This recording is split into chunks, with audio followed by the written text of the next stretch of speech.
Mga kapatid, pag-uusapan natin ito, kikilabutan ka dito sa kawalang iya. Maaga pa. Saan nila dinala pera? Yan ang isa pa. That's the question. Where is the money? And yung sinasabi kahapon ni Justice, why is there an urgency to transfer the fund? Yun ang sabi niya. Ba't kayo nagmamadali kung may pondo na pala yan? Ba't kayo nagmamadali? Sa inyo ba? Saan? Sa National Road Maintenance? Eh di ba meron tayong road users tax? May pondo eh. Mga kapatid, pag-uusapan natin ito, kikilabutan ka dito sa kawalang iya. Maaga pa. Direk Joey, good morning sa iyo. Alam nyo ba, mga kapatid, no? Na sa Pilipinas po, ang isa sa pinakamahirap na problemang pangkalusugan ay yung mga biktima ng stroke. Okay? Meron pong ginawang pag-aaral. Kung gaano po karami Pilipino ang namamatay at yung po nahihirapan sa recovery. Heart attack, stroke. Stroke, ischemic, saka hemorrhagic. No? Iyan po pag-uusapan natin kasi lumalabas din ngayon, una, yung kawalan natin ng mga ospital na agad makakaresponde sa mga stroke. Huwag natin pagwalang bahala ito dahil ngayon may mga bata na stroke na. Ay, totoo yan. Di po ba? At yung ating mga nakakapanayam, yung mga magulang po ninyo, tayo ho mismo, hindi mo alam na pwede mangyari sa iyo yan. Ang tanong, kapag ba sinugod ka sa ospital, pupuntahan niyo pinakamalapit, meron ba doong pasilidad para ka ma-revive? At kung na-stroke ka na, gaano kahirap sa pamilyang Pilipino ang gastusin dito? At napakaliit na naman po ng PhilHealth subsidy para dyan. Isa po yung sa ating mga pag-uusapan, ito'y napaka-importante, usapin pangkalusugan. Na ngayon nga, i-connect natin sa halalan. Yung mga nasa entabladong yan, sasayawan ka lang yan. Pag yan nahalal na naman, malamang kung ano sabihin sa kanilang boto sa mga gantong usapin, ganun pa rin sila. Kaya po ito kaya tayo nasisadlak sa gantong uri ng governance. Dahil ang pinakamalaking problema sa bayan na ito, mga kapatid, pinakamalaking problema, gobyerno mismo. So dito po sa issue ng PhilHealth na ito, di po ba, tinanggalan mo ng government subsidy ang PhilHealth. Ito yung bagong kaso na isinampa. Pero itong pinag-uusapan dito ay yung pong paglilipat ng sinasabing reserve fund. Iba ho ito separate ito. May bagong petition din ngayon tungkol naman doon sa government subsidy. Ito po ang pinag-uusapan dito, yung sinasabing excess, sobrang pondo. Kahapon po Excess na hindi excess. Oo. Kahapon po na klaro na Diba? Kaya din hihingi tayo ng explainer mamaya dito para muli nating ipagdiinan na tayo po'y nabudol doon sa mga sinasabi ng PhilHealth na pinayagan naman ng ilang kongresista sa kanilang pagdinig at nagamit sila sa pagkukondisyon sa isipan ng iba na nag-aawak-awak ang pera ng PhilHealth. Hindi po. Hindi.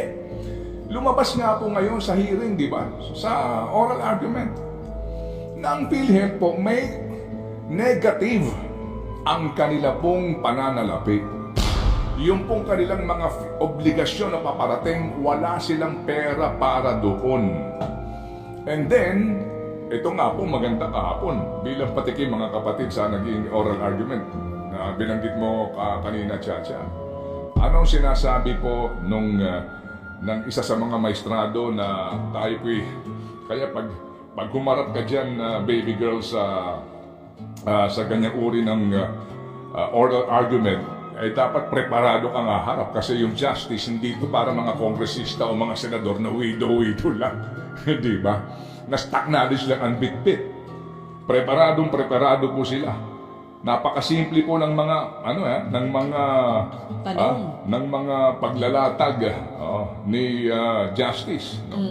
Ang sinasabi niya, sandali lang, ano ba ang source ng pondo ng PhilHealth? Ano ba ito? Pinagpapaliwanag yung kanilang SVP. Yung pong direct contribution ng mga miyembro. O saan pa nanggagaling ang pera? Meron po kaming subsidy galing po sa PAGCOR at PCSO.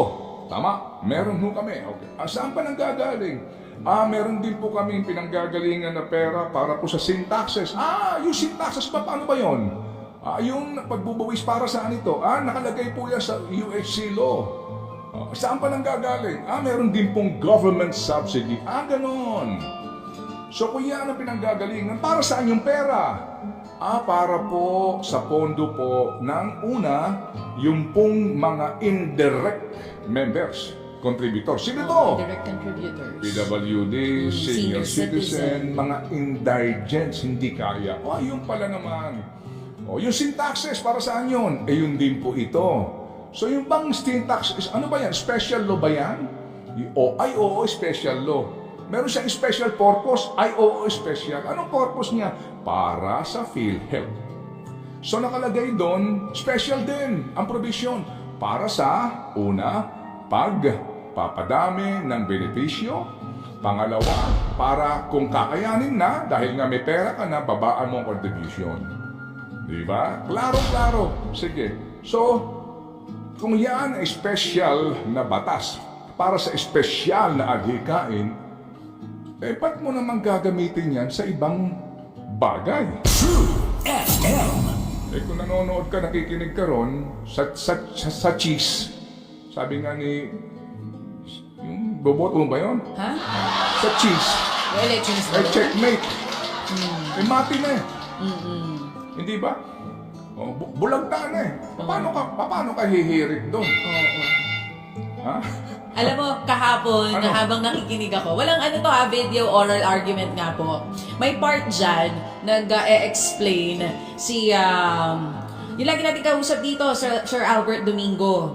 Tapos pinatawag nitong si Justice Amy Lazaro Javier, si SVP PhilHealth Renelim Shaco. There was a time, nagbiro ng kaunti itong si Justice Amy Lazaro Javier, sinasabi niya, nasaan na? Sino mag-explain itong bagay na to? Meron siyang tinatanong. Sinasabi ni Sir Albert, hindi siya makakapag-explain ka nito, kundi si SVP Renelim Shaco.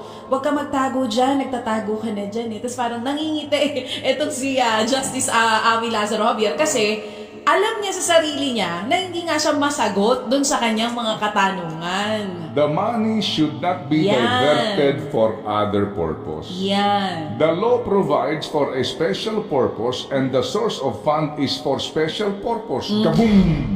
True FM. And the law is self-executing. Wala nang ibang interpretasyon. Klaro-klaro eh. Fun, okay?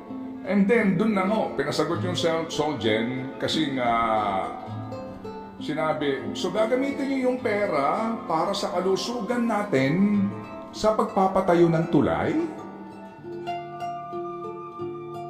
Okay, yung bang tulay na yan, yung Guimaras Bridge na iyan, yung bang Negros Bridge na iyan, meron na bang pondo yan? Meron. Saan ang galing ang pondo? Sa Korean Export-Import Bank of Korea. Magkano ang nakalagay dyan? Dyan sa GAA? May pera na pala yan eh. So, you're going to fund a project that is already funded? Napakasuwabe, di ba? Kikilabutan ka dahil talagang kahapon, mga kapatid, klarong-klaro po, ang malaking pagkakamaling ito, kahit na sino pa sigurong iharap mo dito to defend this case, ay hindi mahihirapan. Ang atin na lang ho dito ay desisyon ng Supreme Court. Nasabihan sila, nagkamali kayo dito, balik nyo yung pera ng PhilHealth. Isa palang issue yan.